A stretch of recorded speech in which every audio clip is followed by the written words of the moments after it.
एक कातिल को एक कत्ल करना था, लेकिन उसे समझ में नहीं आ रहा था कि वो कत्ल कैसे करे, क्योंकि वो एक परफेक्ट मर्डर करना चाहता था।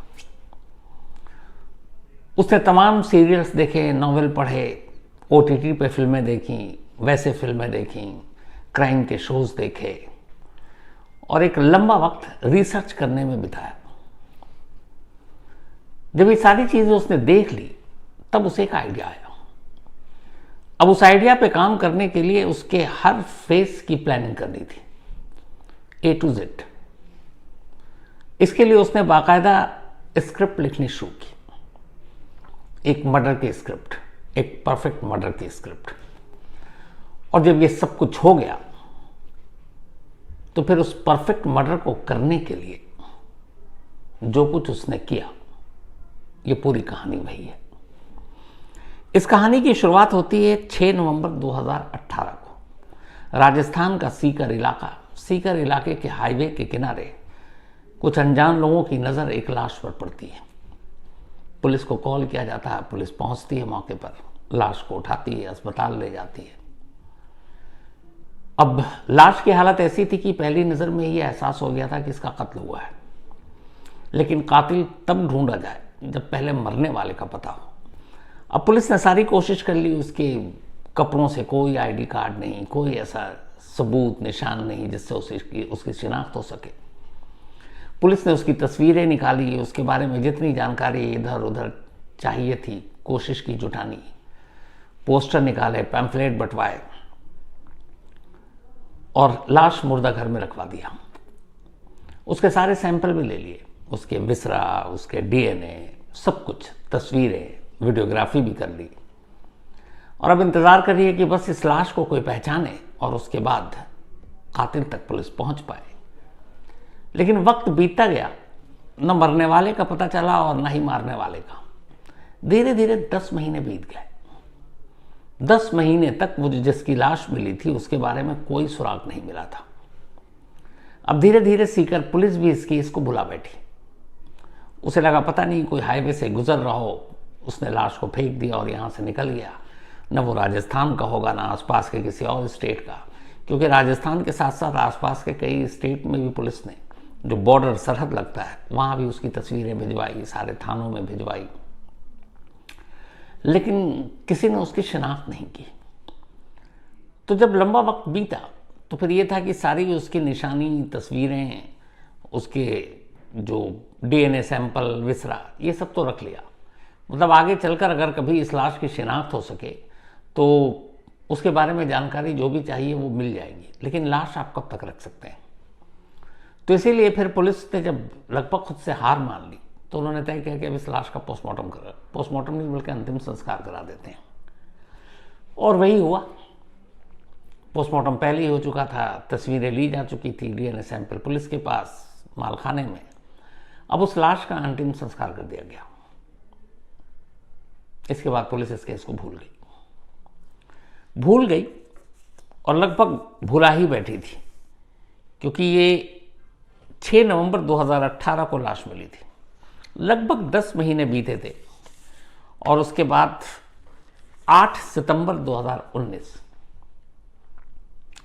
साल ही हो गया लगभग, अचानक उत्तराखंड की पुलिस राजस्थान के इसी सीकर इलाके में पहुंचती है और पुलिस की बाकायदा पूरी टीम, 5-6 लोग, सीधे वो गाड़ी रोकते हैं थाने के कंपाउंड में और जो भी थाने का इंचार्ज उसके पास पहुंचते हैं, अपनी ID दिखाते हैं, बताते हैं कि हम उत्तराखंड से हैं, देहरादून पुलिस है और एक केस के सिलसिले में आपसे मदद चाहिए।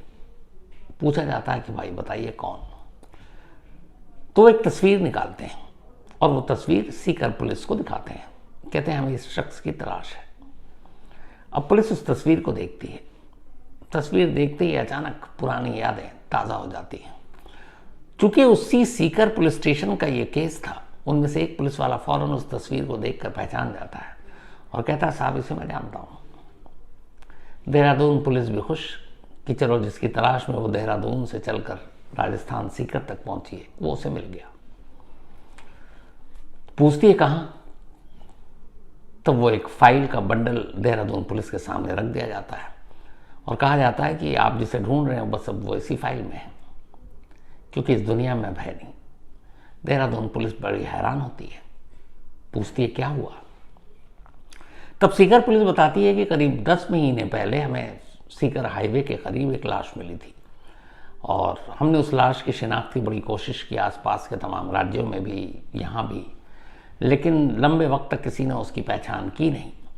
तो हमने बाकी उसके सारे सैंपल, ये सारी चीज़ें तो कलेक्ट करके रख ली, तस्वीरें रख ली, फिर उसका अंतिम संस्कार कर दिया। अब जब पुलिस ने वो पूरी फाइल देखी तो देहरादून पुलिस हैरान, तस्वीर सामने थी। अब देहरादून पुलिस ने कुछ लोगों को बुलाया सीकर और कहा आप आइए और इस तस्वीर को देखिए, और ये जो सीकर पुलिस तस्वीर दिखा रही है इसको देखिए। वो लोग कोई और नहीं थे, उसी शख्स के रिश्तेदार थे जिसकी 10 महीने पहले लाश मिली थी, यानी वो जो मर चुका था। वो रिश्तेदार आते हैं और तस्वीर देखते हैं, लाश की तस्वीर देखते हैं और रोने लगते हैं, कहते हैं हाँ ये उनका बेटा है। उन्होंने बताया कि इसका नाम अजय है और ये कब से गायब है हमें नहीं मालूम। उसकी वजह उन्होंने बताई, क्योंकि पुलिस हैरान थी कि उसे ढूंढा क्यों नहीं। उन्होंने कहा इसे ड्रग्स की और नशे की लत थी। एक बार झगड़े में इसके हाथों एक खून हो गया था, बाद में वो जमानत पर बाहर आया। हमारी फैमिली, बिरादरी, पड़ोसियों में बड़ी नाक कटी। हम लोगों ने उसे घर से निकाल दिया और उसके बाद हमने कभी उसकी खबर नहीं ली कि वो कहाँ है, किसके साथ रहता है, किस हाल में है। और यही वजह है कि वो इतने दिनों तो गायब या कांटेक्ट नहीं किया, तो हमें कोई फिक्र नहीं थी, लेकिन हमें ये पता नहीं था कि वो इस दुनिया में नहीं है। अब इधर देहरादून पुलिस हैरान की जिसकी तलाश में वो यहां आई है, वो शख्स तो 10 महीने पहले मर चुका है। तो फिर जिस कातिल के तलाश में वो यहां आई थी, वो कातिल असली में कौन है? क्योंकि जिस शख्स की तलाश में देहरादून पुलिस यहां सीकर आई थी, ये वही अजय था जिसकी एक मर्डर केस में देहरादून पुलिस को तलाश थी। लेकिन यहां आकर पता चला कि ये तो 10 महीने पहले इसकी मौत हो चुकी है। और हैरानी इस बात की थी कि जो तारीख इसकी मौत की बताई थी सीकर पुलिस ने, उस कत्ल के बाद, यानी उसकी मौत के बाद एक दूसरा कत्ल हुआ था और उस कत्ल के सिलसिले में अजय की तलाश थी। यानी देहरादून पुलिस जिस कातिल को ढूंढ रही थी, वो अजय की मौत के बाद कत्ल हुआ था। तो ये कैसे मुमकिन था? एक मुर्दा किसी का कत्ल कैसे कर सकता है? देहरादून पुलिस बहुत कंफ्यूज, लेकिन सच सामने, अजय की मौत की गवाही सीकर पुलिस दे रही है, सारे सबूत हैं।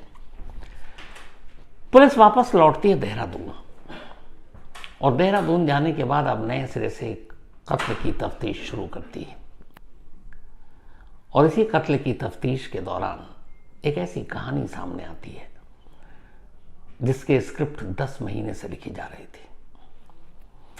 ये कहानी है अशोक और उसकी पत्नी कामना की। अशोक देहरादून में रहने वाला एक कंपनी में मुलाजिम, और वो इंजीनियर था। देहरादून में उसकी जॉब लगी थी, तो वो रहने वाला कहीं और का था, पहुंच गया देहरादून, वहाँ जॉब करता है, किराए के मकान में रहता है। इत्तेफाक से जगह पे वो किराए के मकान में रहता, वहीं बराबर में एक ब्यूटी पार्लर था और उस ब्यूटी पार्लर की ओनर, एक मालकिन, उसकी एक लड़की थी जिसका नाम था कामना। पड़ोस में रहने की वजह से अक्सर अशोक और कामना की मुलाकात होती। धीरे धीरे दोनों में प्यार हो गया। जब प्यार हुआ तो अब दोनों ने फैसला किया कि वो शादी करेंगे। दोनों ने अपने अपने घर वालों को बताया।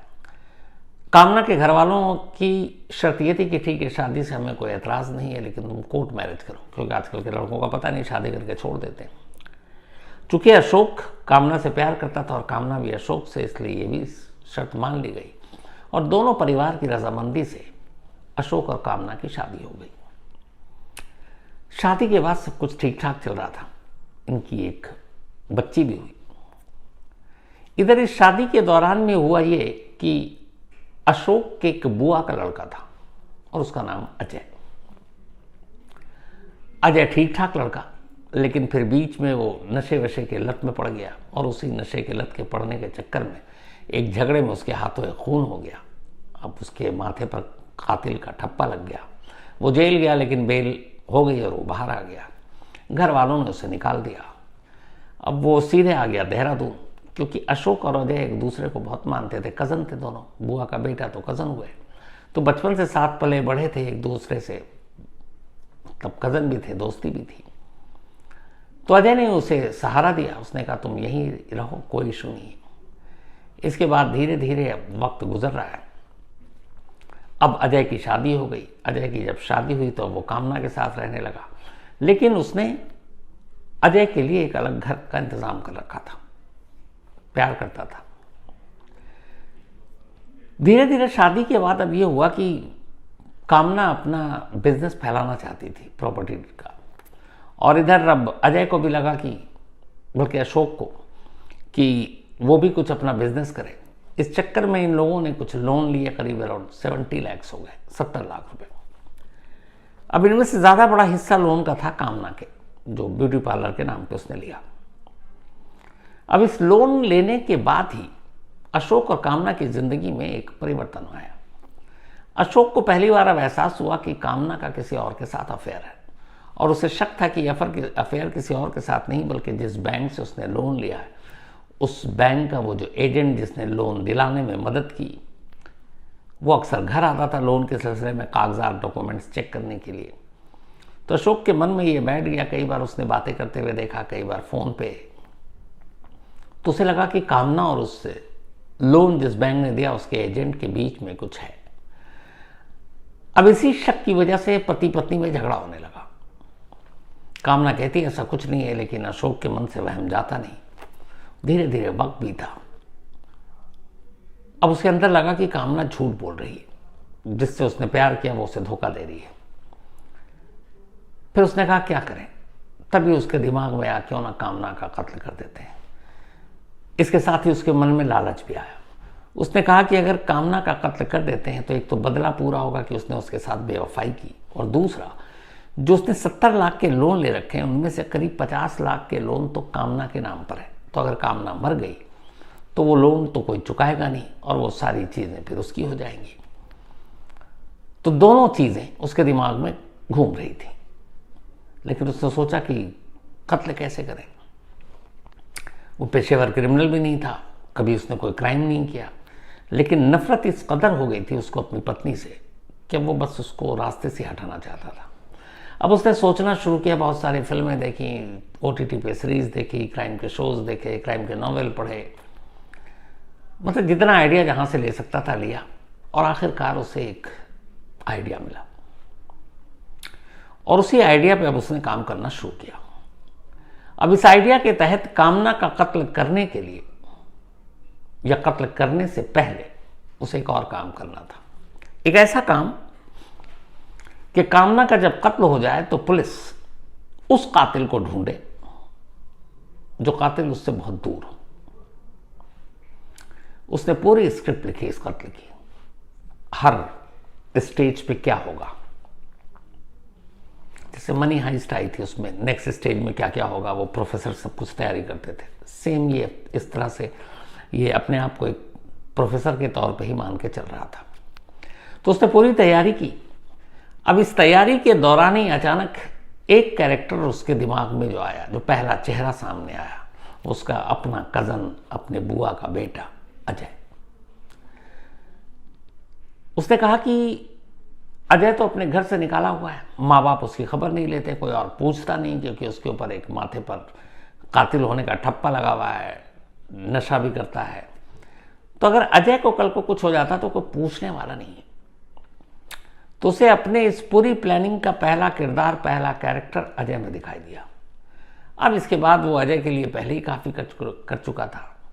उसने अजय से फिर से ज़्यादा मिलना जुलना शुरू किया, लेकिन इस प्लानिंग को आगे बढ़ाने के लिए बहुत कुछ और करना था। इधर कामना से उसके रिश्ते अच्छे नहीं थे। इसी दौरान में उसे अब अजय को अपने घर भी लाना जरूरी था, क्योंकि ये उसकी साजिश का एक हिस्सा था। तो एक रोज वो अजय के पास जाता है और अशोक कहता है कि तू एक काम कर, अब हमारी शादी हो गई तो यहाँ कहाँ खाने पीने का कुछ ख्याल नहीं है, कुछ दिन मेरे साथ मेरे घर पर रहे।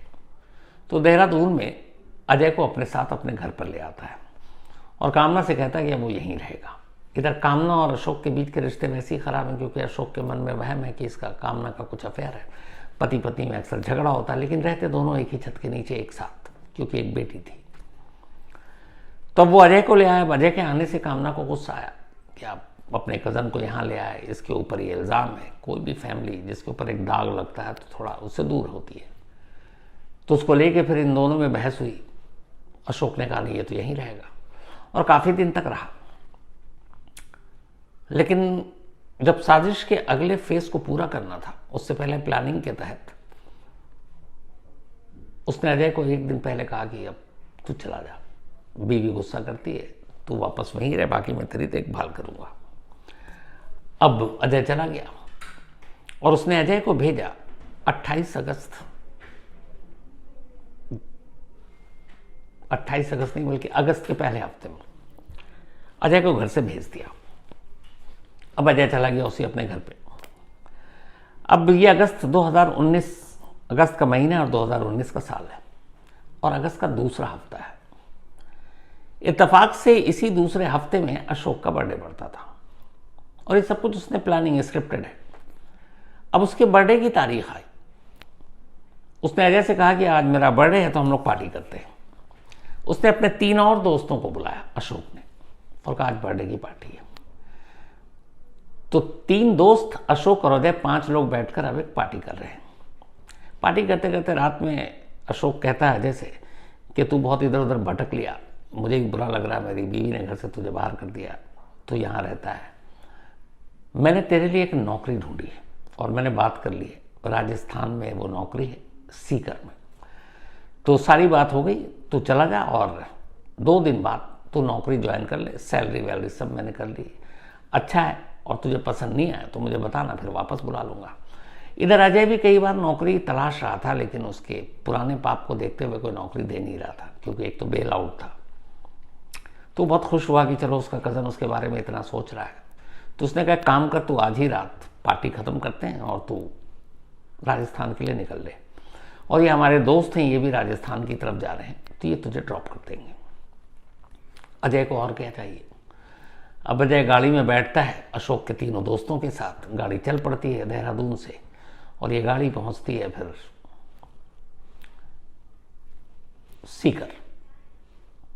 सीकर जाने के दौरान में रास्ते में 3 दोस्त, चूंकि अजय को काफ़ी पिलाया गया था बर्थडे पार्टी के नाम पे, उसका गला घोटते हैं, उसे पहले मारते पीटते हैं, फिर गला घोट देते हैं। उसके ड्रिंक में भी कुछ नशीली चीज़ मिला दी थी। गला घोटने के बाद जब उसकी मौत हो जाती है तो फिर सीकर के एक हाईवे के किनारे गाड़ी रोक कर उसकी लाश को फेंक देते हैं। उसके पास कोई भी ऐसी निशानी नहीं छोड़ते जिससे उसकी शिनाख्त हो सके, और फिर लोग निकल लेते हैं। लौट कर आने के बाद वो अशोक को सारी बात बता देते हैं कि काम हो गया। अब अशोक का पहला फेज पूरा हो गया था स्क्रिप्ट के हिसाब से। असल में उसकी स्क्रिप्ट ही यही थी कि कत्ल करने से पहले जो असली कत्ल करना है, उस कत्ल के कातिल को मार देना है। तो कहानी देखिए कैसी उसने सोची है कि उसे कत्ल करना है, पुलिस को उस कातिल तक पहुंचाना है, लेकिन उस कातिल का कत्ल होने से पहले हो जाना है। पहला फेज क्लियर हो गया। अब इसके बाद आती है 29 अगस्त 2019 की तारीख।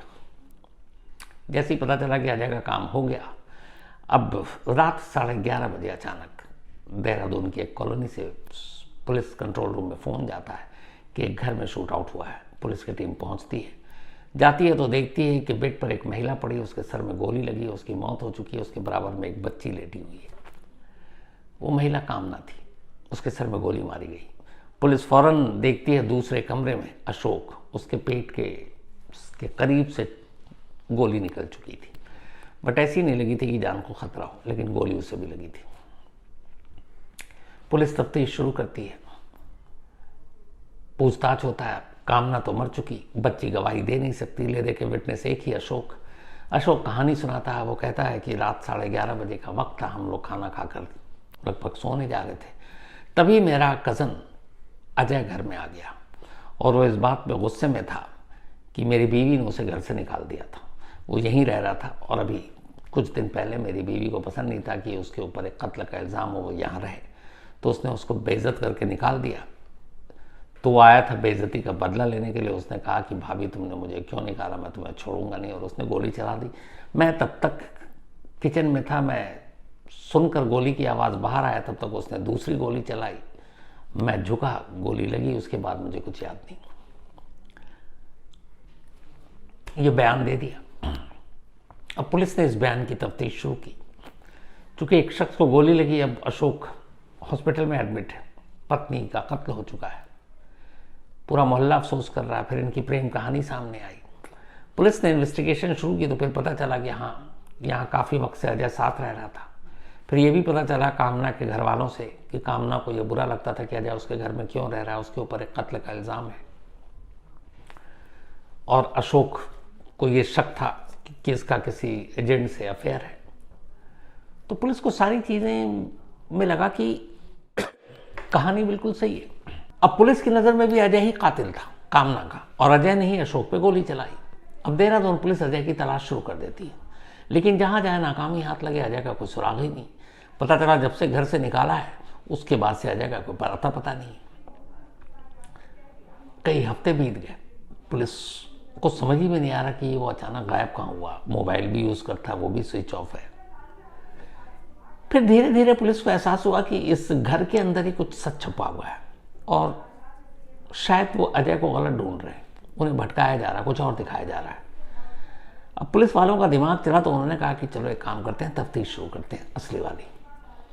तो सबसे पहले उन्हें डाउट था कि उसने भाभी को मारा, और ये उस वक्त रात 11:30 का टाइम बता रहा। रात 11:30 बजे वो किचन में क्या करने गया था, क्योंकि उसने बताया था खाना वाना पहले खा चुके थे। तो पुलिस ने अब बड़ी खामोशी से अशोक के मोबाइल को सर्विलांस पे लगाया और उसके कॉल डिटेल रिकॉर्ड निकाले। जब कॉल डिटेल रिकॉर्ड निकाले तो पुलिस ने देखा कि हाँ, अजय से भी उसकी बात होती थी, और भी लोगों से होती थी। लेकिन उसने देखा कि जिस रात ये कत्ल हुआ और जिस दिन अजय को निकाला गया, उस दिन 3 और ऐसे नंबर थे जिससे अशोक बहुत सारी बातें कर रहा था। अब पुलिस ने उन तीनों नंबरों को जब चेक किया तो वो 3 नाम आए। जब 3 नाम आए और बहुत ज़्यादा कॉल थे, इधर अस्पताल से छुट्टी मिल चुकी थी अशोक को। पुलिस ने अब पूछा कि ये बताइए कि आप जिस दिन ये 29 अगस्त 2019 जब कामना का कत्ल हुआ, और उससे पहले जिस दिन आपका बर्थडे था, उस दिन 3 नंबर ऐसे हैं जिस पे आपने बहुत बार बातचीत की और उधर से भी कॉल आया। ये तीनों कौन है? क्योंकि नॉर्मल डे में इन तीनों से आपकी इतनी बात नहीं होती। तो अशोक ने कहा कि ये तीनों उसके स्कूल के फ्रेंड हैं और बचपन से साथ हैं, एक ही स्कूल में पढ़े थे, और इसलिए बातचीत हुई। पुलिस को लगा कि ये सही कह रहा है। लेकिन फिर पुलिस ने नोटिस किया कि जब कामना का कत्ल हुआ, उस कत्ल के बाद से इन तीनों का एक भी कॉल नहीं आया। तो ये कैसे स्कूल के दोस्त हैं, जिसके अपने दोस्त की वाइफ का मर्डर हो गया, पूरी दुनिया पूछ रही है, उसके रिश्तेदार आ रहे हैं, सारे लोग आ रहे हैं, ये ना आए मिलने के लिए, ना उसे सांत्वना देने के लिए, और न ही कॉल करके उसको अफसोस जताया। तो ये कैसे दोस्त हैं?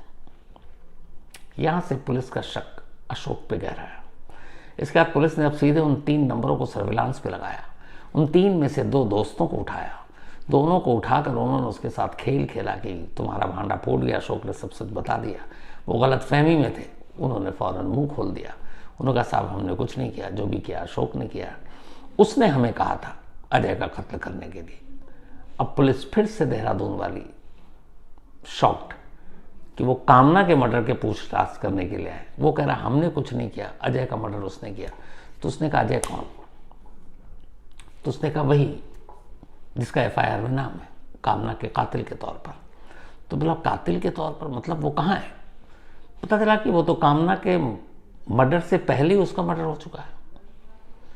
अब तीसरे दोस्त को फिर ढूंढा गया, तीसरा दोस्त भी मिल गया। और जब तीनों के बयान आए तो फिर अशोक के सामने बिठाया गया। फिर अशोक भी बैठ गया और फिर अशोक ने कहानी सुनाई। कहानी वही जो आपको शुरू में सुनाई कि वो एक परफेक्ट मर्डर करना चाहता था अपनी बीवी का सिर्फ शक की वजह से। और इस मर्डर को करने से पहले वो ये इंश्योर होना चाहता था कि पुलिस को वो उस कातिल तक पहुंचाए जो कातिल इस दुनिया में है ही नहीं, क्योंकि मुर्दा कभी बोलेगा नहीं और सच कभी सामने आएगा नहीं। तो एक कत्ल से पहले उसे एक और कत्ल करना था, उस तथाकथित कातिल का कत्ल। और इसके लिए उसने अजय को चुना। तो करना था कत्ल बीवी का, लेकिन उस कत्ल को छुपाने के लिए उसने एक और कत्ल किया था, और फिर कत्ल के बाद लाश कहीं और फेंका। 10 महीने तक वो गुमनाम रहा, और जब ये खुलासा हुआ 3 दोस्त और अशोक के बाद, तभी देहरादून की पुलिस सीकर पहुंची थी उस थाने में, क्योंकि सीकर के पास हाईवे में उन्होंने लाश फेंकने की बात कबूल की थी।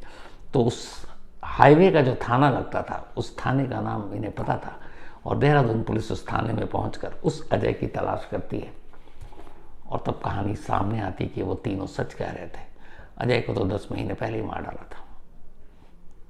सोचिए कत्ल करने के लिए कातिल क्या क्या सोचता है। फिलहाल ये सभी जेल में हैं,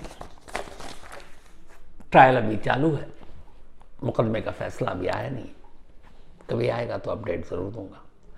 तो कहानी में आज इतना ही।